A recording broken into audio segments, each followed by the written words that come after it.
I would like some noise, but not that kind of noise that annoys you, like fingernails on a blackboard or a baby screaming or a donkey shouting down your face. I'd like some pleasant noise because the other kind of noise, I want to cancel that. I want to get rid of that. I want a podcast that helps me do that, but at the same time tells me cool things about tech.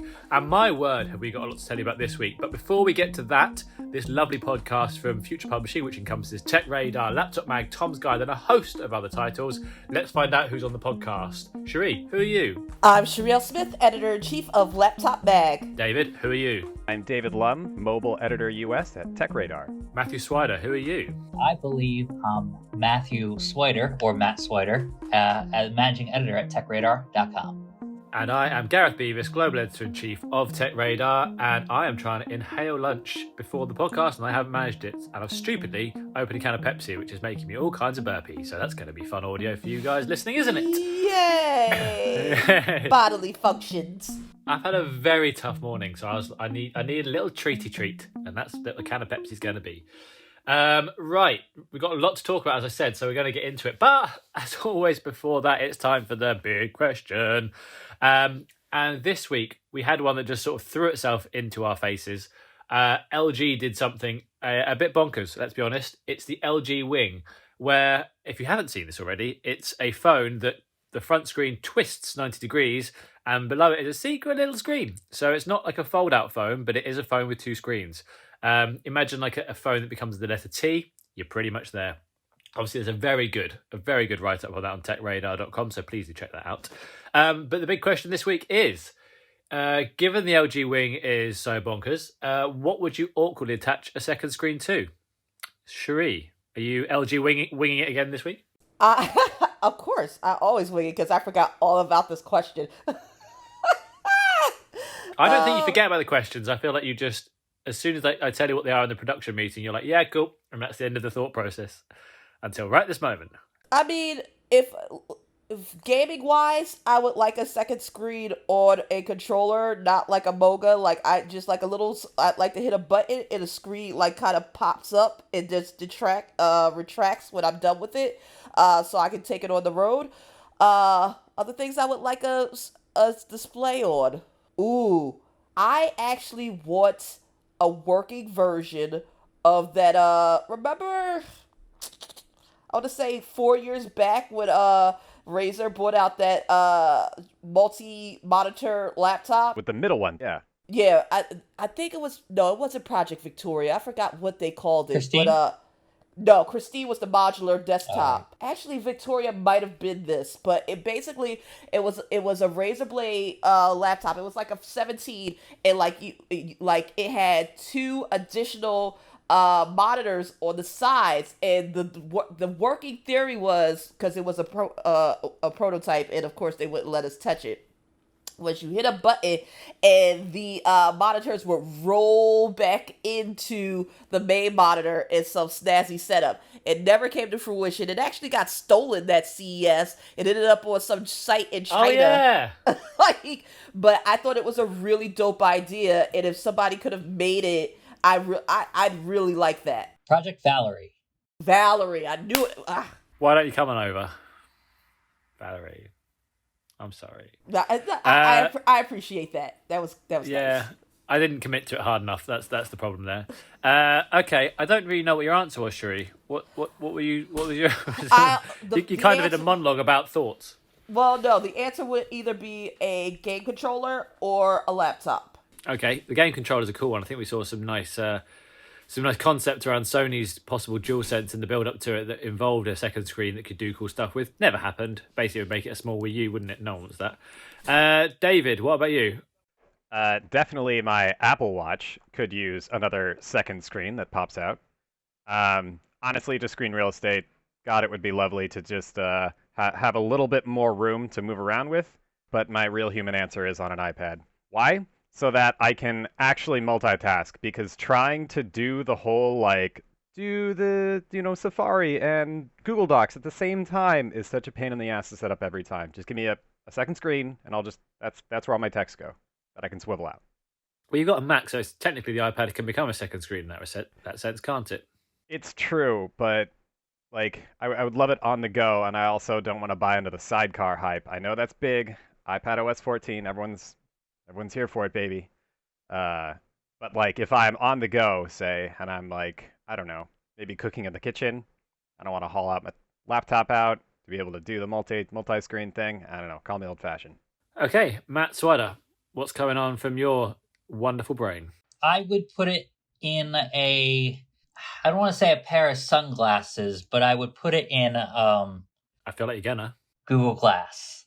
I want this to come back, and I want to see things in my periphery when I look up. So that is something that existed that I think should exist again with a more high resolution screen.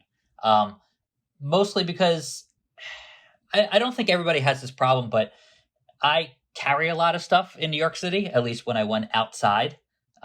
And telling the time or seeing messages, even on a smartwatch, is difficult when you're carrying a lot of stuff.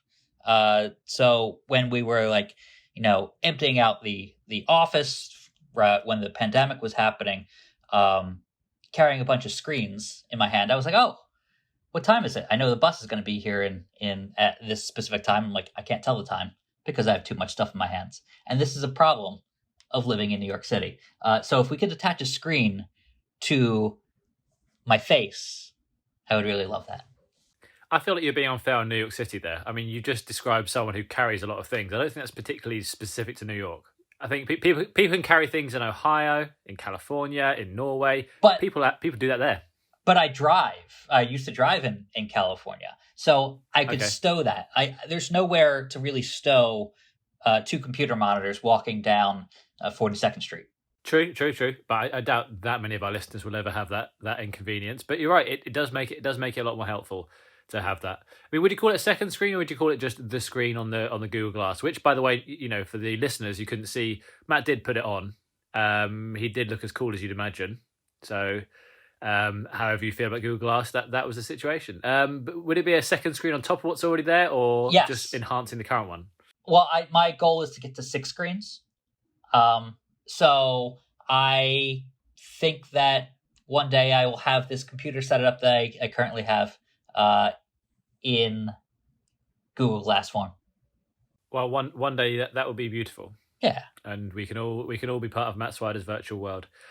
I have gone in a different direction for this, and I've hacked the question a little bit because I'm going to put on something that hasn't currently got a screen, so that doesn't really. I don't think it's really in the spirit of the question, but hey, I'm in charge of this one. I want to put it on a rabbit, and the reason being, I've got a rabbit now, and I never really know what that rabbit is thinking, and it's often very confusing, and it did a really strange wee the other day, and I wanted to know if it was all right, and couldn't tell. And the vet was like, it's fine, whatever, don't worry about it. So I'd like to put a awkward screen on the side of the rabbit if it didn't actually harm it anyway, and it could just give me just like an emoji to tell me how it's getting on. And if it's got a heart emoji, I'll be like, fine, you know what? I'll clean up your wee, off we go. No one's having a problem here. That would have made me a lot happier. When you said rabbit, I didn't mean that kind of rabbit. Yeah. But now you say that. I was like, oh, I did not know that those type of answers were acceptable. Hey, we have first of all talked sex toys on this podcast many a time, and secondly, Sherri, we all know that we support your crusade to see this thing being brought mainstream. So, absolutely. Oh, speaking, since we're on the topic of sex toys, yeah. So Hitachi is thinking of new ways to bring 5G to products. Well, I don't know what you're talking about. I don't know where this is going to go.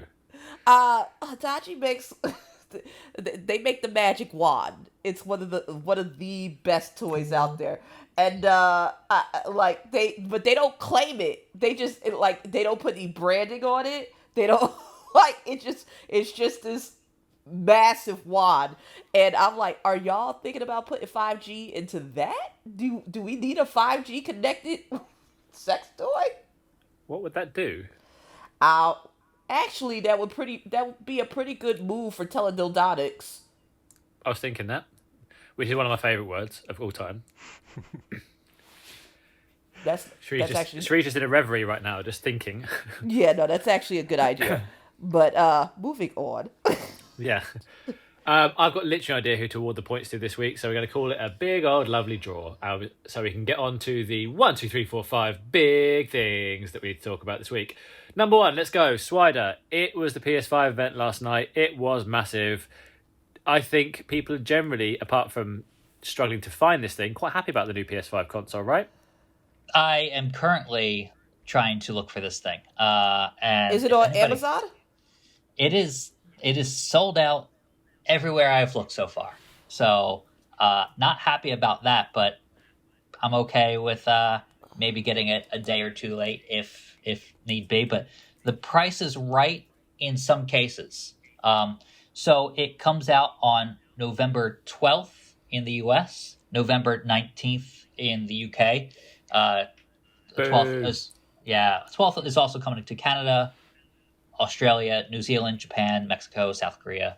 But yeah, the rest of the world gets it on the 19th, a week later. Both are Thursdays, in case you're planning out your week and where you'll be. And that's 2 days. The 10th is Xbox Series X launch date. So a lot happening within a short span of time.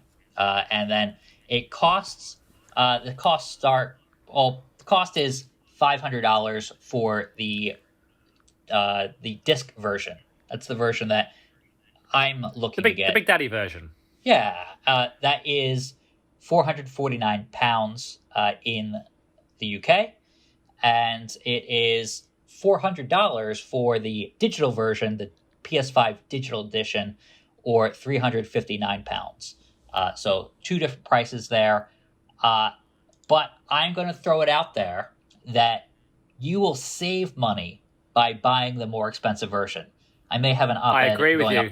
On TechRadar.com. I agree with you on this. I think I know what you're going to say. Is it because the discs are cheaper than the digital versions? Absolutely. I made this decision when the Nintendo Switch came out, and Nintendo Switch is not a digital versus physical disc system in terms of you're locked in. But I started to buy the physical cartridges for Nintendo Switch, and they're like half price for the physical cartridges after only a little while, except for Nintendo games. They don't go down in price very often, but they're still, you're saving $10 on even Nintendo games. Super Smash Brothers and Donkey Kong Country, games that I've bought, are still $60 full price. So same thing is going to happen with the PS5 games. You're going to save in about 3 months if you're buying games normally. You're going to save more than $100. There are PlayStation Store sales, but not quite as often, and the games just aren't the games that I would probably want. Can anybody on this podcast explain to me, because I can't understand it, why something that actually has a physical cost to be created costs less than something that doesn't have physical cost to be created and could just be downloaded from anywhere, and it surely should be cheaper? It seems crazy. Yeah, and used games go out the window. Yeah, it just doesn't make any sense. I've got a lot of perplexed looks on here as well, because I haven't been able to find out the reasoning for it. Because why would you discount it and keep it the same price digitally? Is it because people value that convenience so much that they're not willing to either go down to the local store or just press a button on their local retailer's online presence and get it delivered in 2 days' time? Is it that immediacy that means they can jack up the prices 25% or not jack them down 25%? Yeah. I had this conversation with my friend the other day, and they asked the same question. Didn't have an answer. Yeah, there's no competition. Alternatively, though, I am probably going to buy the Xbox Series S, just to add a plot twist in here, because the Xbox Game Pass has 150 games to it. It's $15 a month, and they get first access to Halo Infinite and other games when they come out, other Microsoft Game Studio games. So that seems like a good deal, and you're getting most of the, you don't get the full specs of the Xbox Series X, but you get to play those games, and that's fine. So very polar opposites in what I'm buying on the PS5 Xbox front. And David, what do you think about the price of the PS5? Because for me, Sony literally prepped us to say, look, it's going to be more expensive than the Xbox. It was pretty much said in the build-up that get ready for that because this is going to be a better console. And then it seems like they've I don't know, have they blinked at the last minute and dropped the price? Because if they have, it's brilliant. Or is it just a case of that was a misdirection the whole time, do you think? I mean, it's certainly possible. I think that everybody's just going to lose money on consoles. These things are so complicated now. But I think that the pricing that the Xbox came in, they needed to have a win.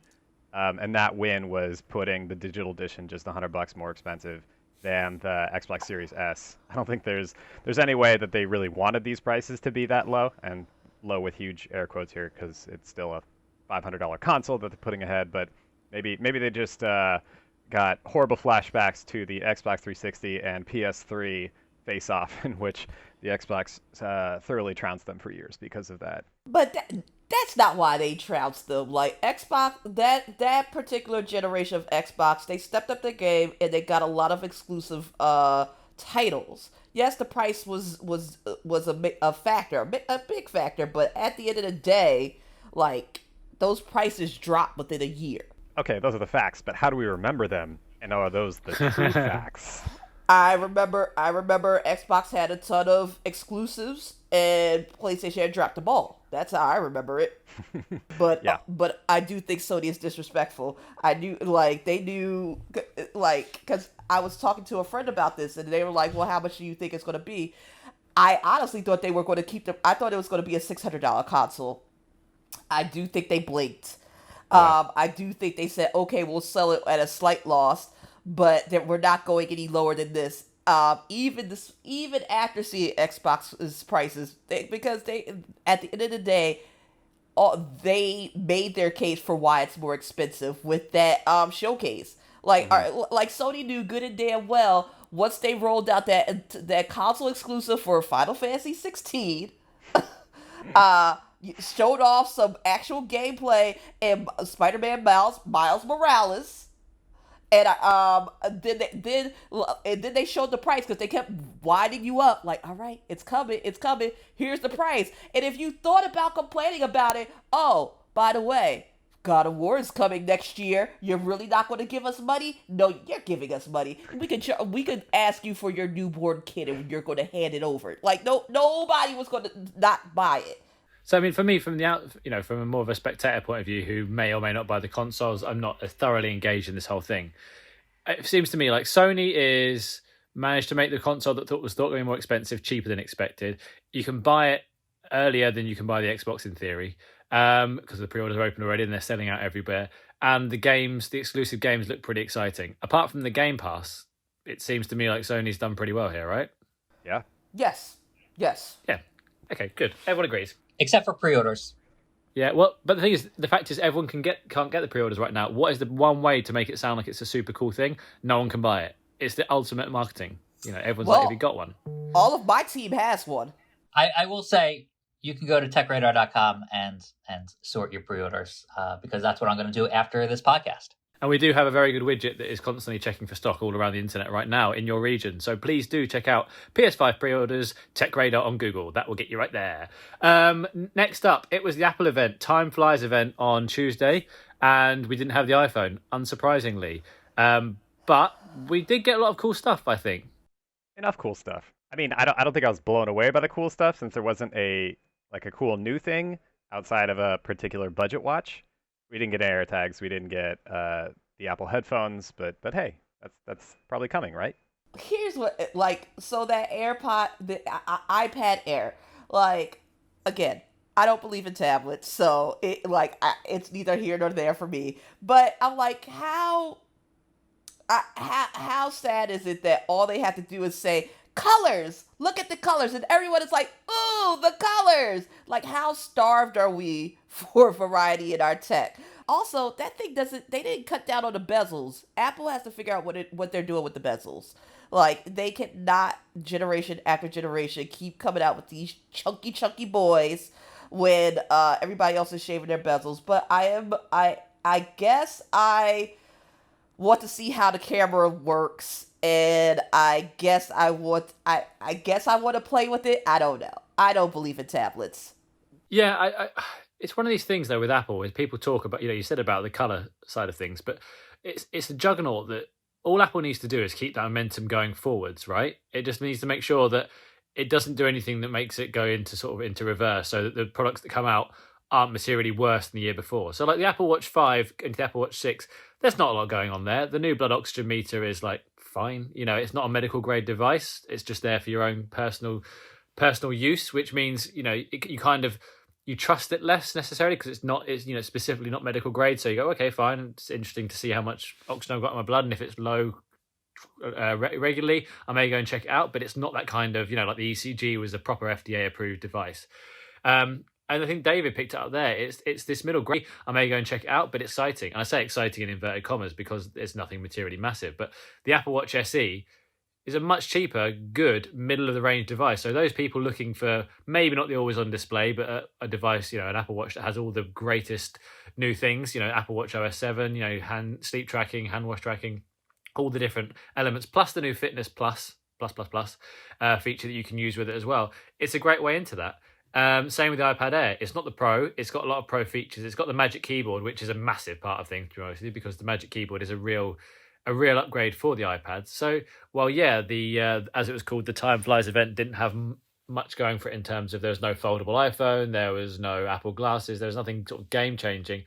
It ticked a lot of boxes, and again, these incremental updates are all Apple really needs at the moment until the market really does something astronomically amazing that it has to jump on. And the stunned silence means I'm right. Yeah. So, do you think we're going to get yet another Apple event in October? Oh, of course, yeah. They have to come out with the iPhone. I can't wait. One every month in the future. I mean, traffic-wise, it's great, so I'm not complaining. I don't want this. But there was always a September and, not always, but there's often a September and October event with Apple. It's just we've gone backwards because it used to be iPhone and maybe Apple Watch, and then there was iPads or MacBooks, You know what it is? When I was just a staff writer and worked my way up the ranks at laptop, I never had to worry about Apple Day, outside of my little beats of coverage, which is audio and VR. But now that I'm head honcho, I'm dreaded because I would watch Mark Spoonhauer, who's now global editor-in-chief over at Tom's Guide. Apple just summons you and you have to appear. And I would watch him take those red eyes to Cupertino. And I'm like, I never want to do that. And now, when the world opens again, I might have to be doing that. And I'm just not looking forward to that. I'm not trying to be on that type of time. Yeah, it's a lot. The last 2 days have been a lot of fun. Let's call it that. With PlayStation 5. Well, first of all, we had the Apple event, which also debuted iOS 14, which is quite a big upgrade, and had a lot about that on TechRadar. Then straight into PS5, and then today, trying out these new devices, playing with the new Apple Watches and iPad, the new new iPad. It's a lot. It is a lot. But I think the Apple event was interesting. If it was a bit underwhelming, but we've still got the iPhone to go. Let's see what happens there. Anyway, the next thing on the list, it is the GoPro Hero 9 Black. People might not have noticed about this as much, given the fact there's been thousands of things going on, but this is a big one, right, Swider? Yes, I like it. There were some firmware issues when it first came out that they have addressed, but put that on the side of the bus. Yeah, I like it. There were some firmware issues. Matt Swider, TechRadar. But that's something that we dove into in our review, and I kind of want to caution people. It's a very good device, but it had some hurdles to get over when we were testing it out. Particularly the touchscreen didn't work, but it has so much packed into it that it's definitely just not by default, but it's definitely the best GoPro that they've made. But the big key upgrade is it has a front screen to it. So on the older GoPros, you would have a little monochrome screen that would tell you your recording settings. And then DJI, a competitor to GoPro, came out with the DJI Action, the Osmo Action, and that had a front screen to it so you could frame your shot. It's not the best front screen in the world, but it helps you just kind of not squint at your GoPro and try to see if you're kind of in the frame magically. You can actually see yourself, and that's a great thing for framing shots. So I'm kind of in love with that feature. It also has something I really like, scheduled recordings, which is great for time lapses. I'm really into time lapses. So there's something here for everybody. It's 5K video, which no one needs 5K video right now, but you can punch into video and it's still 4K. So if you want to crop something, that's a possibility. So definitely one of the better GoPro year-to-year upgrades. But not all the reviews out there, but including ours, have, we didn't test out that firmware, or it came at the last second. So we're going to be updating our review because of that reason. And do you think it's surprising that we still get these action cameras getting such a big reception in 2020? You think that, like most things, it would be subsumed by another device in some way, but it seems like the action camera stays being just the action camera and not much else. Yeah, I think that they're facing a lot of competition from phones and people saying, why do I need this? So they're trying as hard as they can to say, this is something that your phone can't do. They have two things on there. This hyper stabilization, this hyper smooth stabilization now in 3.0. It's more than just sounding good by being 3.0. It is buttery smooth. You can't get something like that from a phone. And time warp, which I think is now also in 3.0. That is the ability to not do a time lapse, but do a hyperlapse where you're walking with a GoPro and it takes basically what amounts to a time lapse. And it's really cool. You can also slow down with the click of a button on the touchscreen, which now works.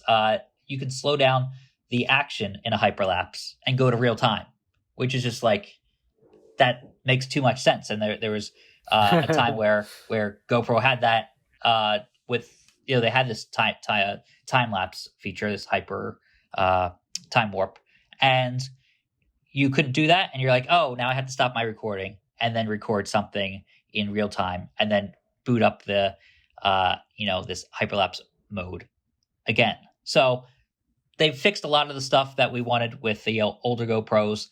It is a little more expensive. It is a little bigger, but that's because the battery's bigger, which is an excellent trade-off in my opinion. And it's black. And it is black. Sometimes they come out with silver and white versions, but we haven't seen those yet. Those are usually cheaper versions of the flagship GoPro Hero Black version. Very quickly, before we get on to Oculus, which I know Sherri is very excited about, I'm wearing both the Apple Watch SE and the Apple Watch 6, and I've put... Oh, no, Siri's activated shit. And I put my Memoji on both of them. It's fucking weird. Like, they can show that I'm showing this on the camera to the team. Oh, hello, little Gareth. Little Gareth, but this one's always on, so he's just there, like, silently watching me, and this one just pops up every time I tap and does a little winky face at me. So the always-on display Memoji is a weird way to interact with yourself, I'll be honest. I always feel like somebody's watching me. And it's two little versions of me. Oh. Sherri's taking a celebratory gallon of water from her receptacle. Right, I'm actually quite excited about this one, Sherri. Oculus Quest 2. That's right, isn't it? It's Quest 2. Yes, it is Quest 2. And our review from the lovely Gerald Lynch, he was quite excited about it, apart from the fact it made him feel sick, classic problems. Is it a good headset? Is this going to help us rekindle love in VR? Has it ever gone away? I think so. Namely because... Sherri is holding one right now. That's what the sound is you can hear. That is the sound of it being manhandled in real time. I'm really excited about this. I'm like, everyone is like, why are you so up? I love VR. I think it's what... I love VR. I think it's one of those cool Jetson-esque technologies that we actually have, because while there are a few flying cars, we're not living in a Jetsons age. But the Oculus and VR just period makes me feel like, oh, I am living in the future. It's just that it's been hard for everyone to get like me because I'm a tech reviewer and they send me the stuff. Oculus just took down one of the biggest barriers, I think, into making VR a really mainstream product, and that's price. So it's starting at $299, which is amazing. because Oculus was sitting at the $399 sweet spot for them that for a while, and while that's a hell of a lot more affordable than anything that Vive has going for it. I think the cheapest they've got going now is $499. $399 is still a lot to ask. The Quest 2 is standalone, so there are no wires unless you want a wire to bump up the graphics performance, and then that's the link. It's lighter. Everything is self-contained, so the one I actually reviewed is 64 gigs. That's the $299 one. If you want 256, then it goes up to $399. That's Oculus's safe space. $399 is their safe, like, that's the safe word. Like, you can buy a PlayStation for that. Come on. Yeah, you can buy a PlayStation for that. Because I'm thinking about this in terms of the PSVR 2, which is inevitable. So with like the original PSVR was $299, which is the same price as this, but like you don't get to walk around. So you don't even get to walk around with the PSVR. I forgot all about that. You still need the PSI. You still need the games, and you still need the console. So there's so many added costs into the PSVR. This you pay $299. You buy your games, which the games for Oculus, they top out at $39.99, and you've got a lot of great free content on this, and everything is standalone. The graphical fidelity is a hell of a lot better than the last Quest. That screen door problem, which you see all the like that mesh screen effect, that's gone. The battery life could be better. It's still at 2 to 3 hours, which I don't know if you need more than 2 or 3 hours in VR. I'm not sure. I've done more than 2 or 3 hours with no ill effect, but I don't know if that should be an everyday thing. But they are actually selling a battery pack to this thing if you wanna just stay in there for inordinate amounts of time. But I'm really enjoying the Oculus Quest 2. It's revitalized my interests. Like, I've been playing Beat Saber like a mad woman, and I've been using it. I'm definitely going to be checking out the fitness components of it, because now they're doing Oculus Move, because everything needs to have a fitness quotient in it now. But overall, I think this is the VR headset that people need to check out and invest in. I want to check this out. I mean, Swider, you like VR, don't you? Or do you hate VR? I can't remember which one it is. It's good, but what I'm waiting for is Ready Player One force feedback. So I'm waiting for the suit to come in so I can don that and kind of feel what's going on. Also, like, because Facebook now owns Oculus, they are going real hard on the social aspect. I haven't gotten into the Horizons beta yet, which I'm excited to do, but I did try out Venue. I am really impressed with the face tracking capabilities. Like, I was having a conversation with two strangers. Like, it didn't look like their mouths were moving in time with what they were saying. Like, it looked like it was making all the mouth pronouncements and movements you need to. The facial stuff was really good. Like, if they grimaced, like, you could see them frowning.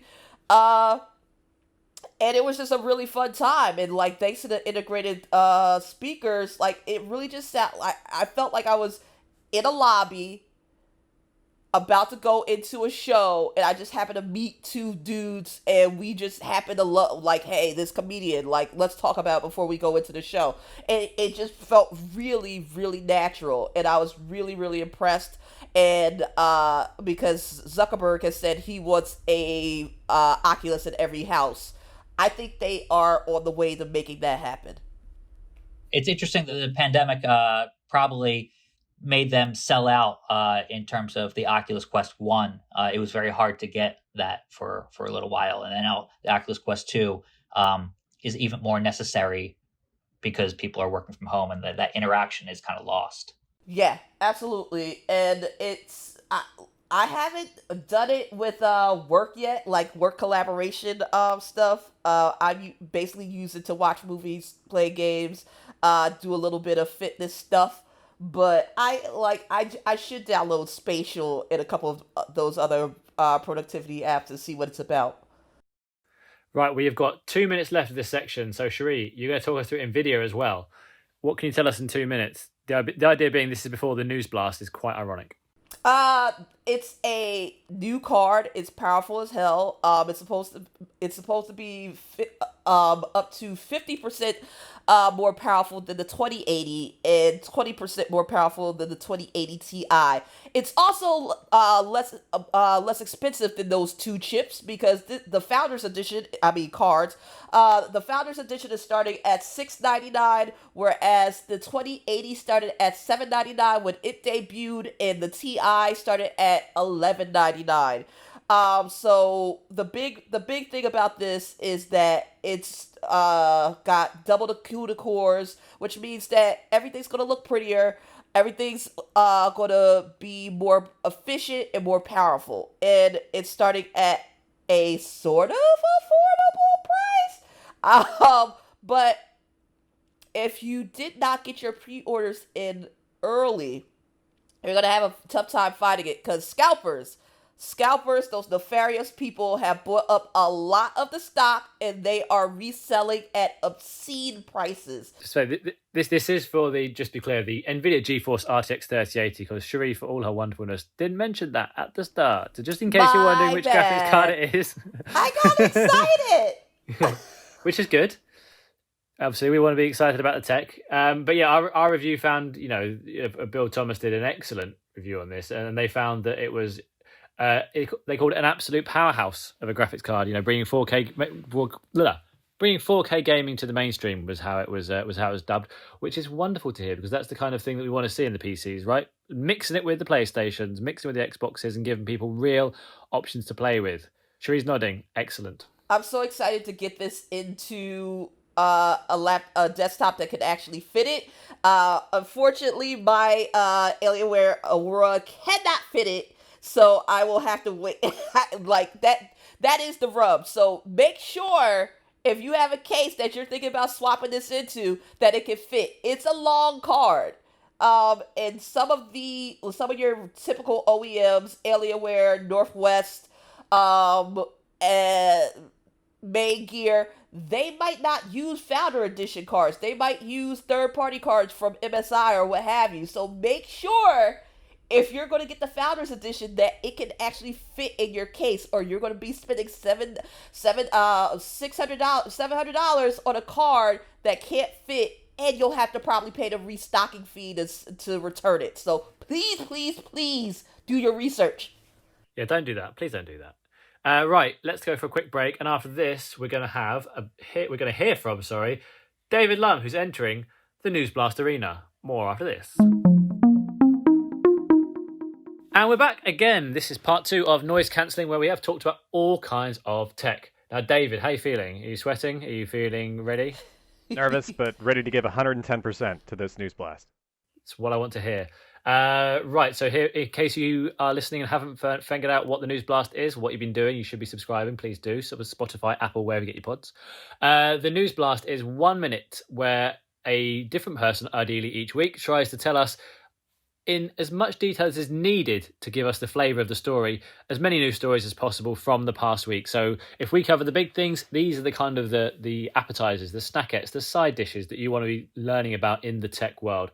Sherri, can you get a timer up, because I'm using all my displays at once? No, wait, I've got the Apple Watch. Let's use that. Oh, all right, you fancy, huh? Yeah, which one shall I use, I wonder? If you just yell, "Hey Siri," will they both start at once? Ooh.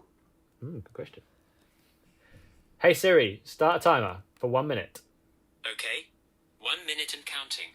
Oh, you've got mail Siri. Yeah, I do, yeah. I don't know if that thing. Anyway, it's already started, so let's ruin that. Okay, David, are you ready? I'm ready. On your marks, get set, let's go.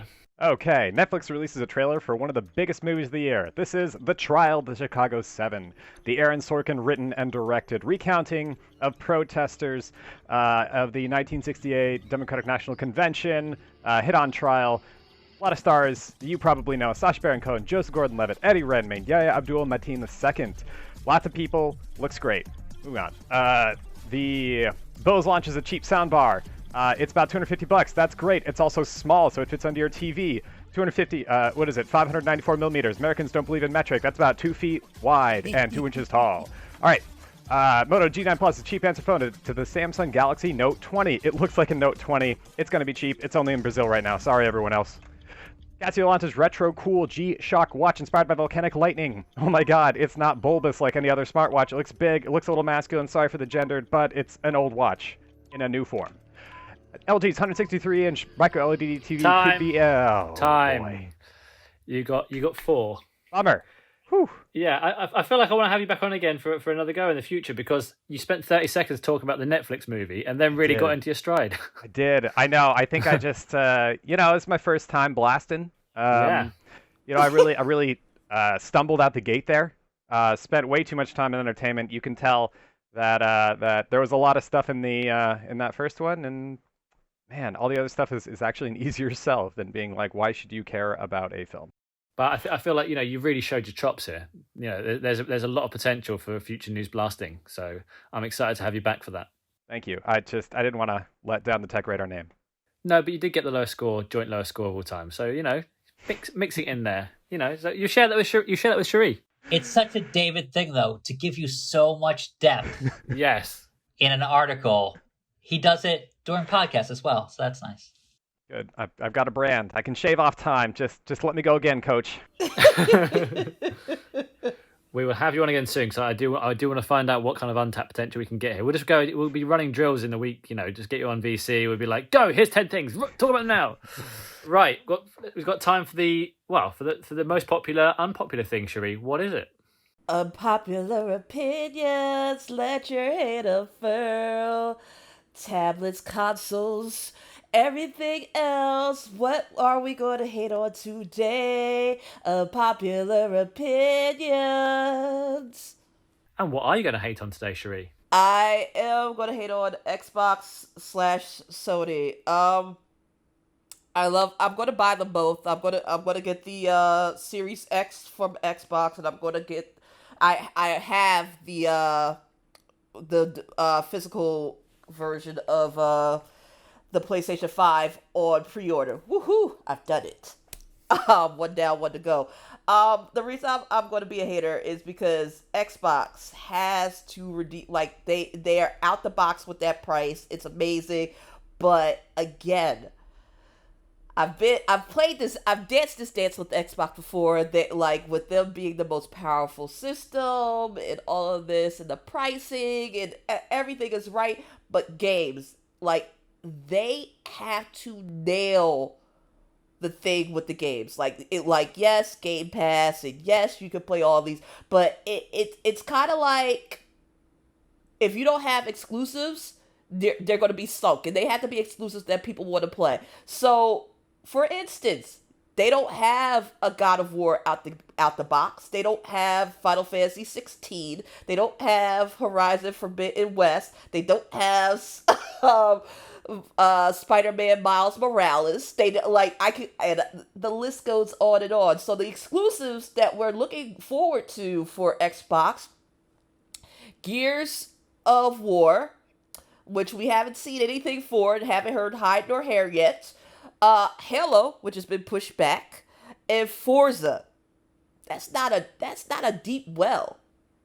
And I'm hopeful for Xbox because they bought all of these development houses, but they have to work with third-party vendors and get something on at least a time exclusive for this to be worth everyone's while, because no matter, like, that's why Sony can be disrespectful with their pricing. It's like, well, yeah, no, we've got all these games, and you're not going to sit this out. You're not going to sit there and say, oh no, I don't want to play God of War 2. No, not at all. Keep that to yourself, Sony, with your expensive. No, you're going to find a way to make that money in this pandemic, whether you have to do Strange for Change, whether you, hashtag OnlyFans, get y'all money, y'all. I am not a hater. You're going to do what you got to do to get that money up. Like, there's going to be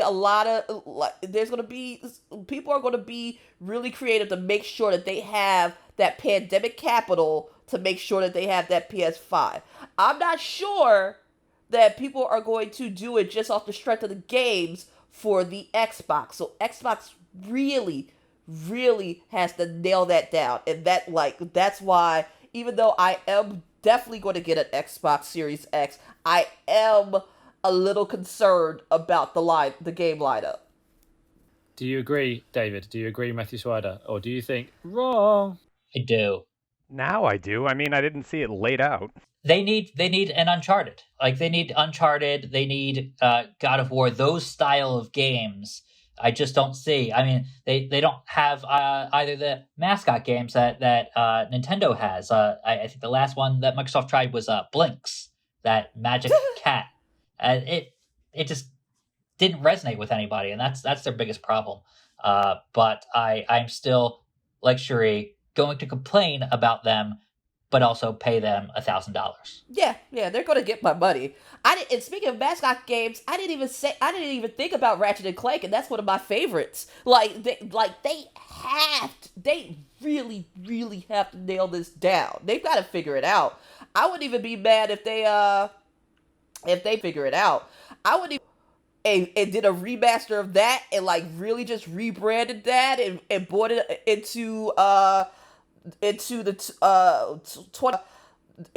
they need to they really need to be strategic about what they're doing, how they're doing, who they're talking to, because even if they could pull off getting a timed exclusive for the next entry in the Final Fantasy VII remake, that would be huge for them. And on that note, I feel like we really got to the core of it. It's Final Fantasy. Everyone's lost their mind about it yesterday, and today that is the right way to end the podcast. So I want to say thank you to everybody for. I can't believe we managed to cram so much in. Thankfully, David gave us that balance with his news blast. Way. But thank you very much. We've done so much today. Sherri, how can people get in contact with you? Have you had a good time? What are you thinking? A, I always have a good time when I'm with you, Gareth. B, if you want to find me, you can find me on Twitter and Instagram at Miss Smith11, MISS Smith11. And of course, come to Laptop Mag, find out all your news about laptops, tablets, everything mobile. We're going to start touching, so we are really expanding our coverage. Send us your pitches. We have a How to Pitch page. Check that out. Laptop before, laptop now, laptop forever. Swider, follow it. Make TechRadar sound amazing, please. Come to techradar.com. I don't have a slogan like Sherri does, but you can find me on TechRadar. You can find me at Matt Swider on all the social accounts. SWIDER is that last name. And you can go on Twitter and troll me with your pre-order for PS5 that I don't have and I'm stumbling to get. So just have at it. And David, how have you been today? Fantastic. Just ready to run back in the field. You can find me at OutOnALum on Twitter. Don't find me on Instagram. And please come to techradar.com. We are gearing up for big phone season, including the LG Wing 5G, which I have in my hand, which you can't hear, but maybe you can hear this. Nope. No. That was very quiet, which is actually a good thing. Okay. Yeah, I appreciate that quiet. Great. Yeah, come find us on TechRadar, pitch us stuff. Cool. And I have been Gareth Beavis, Global Editor-in-Chief of TechRadar. You can find me on SuperBeav on Twitter.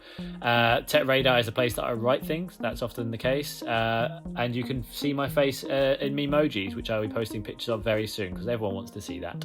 Thank you very much for listening to the Noise Cancelling Podcast. Again, we always appreciate it. Please leave us some kind of review, whatever you think's fair on Apple Podcasts. Subscribe to us on Spotify, Acast, Deezer, wherever you get your podcasts. Please do so as soon as you can and listen to us every week, because that would be lovely. But thank you very much for listening, and we will see you all next week. Bye-bye. Bye.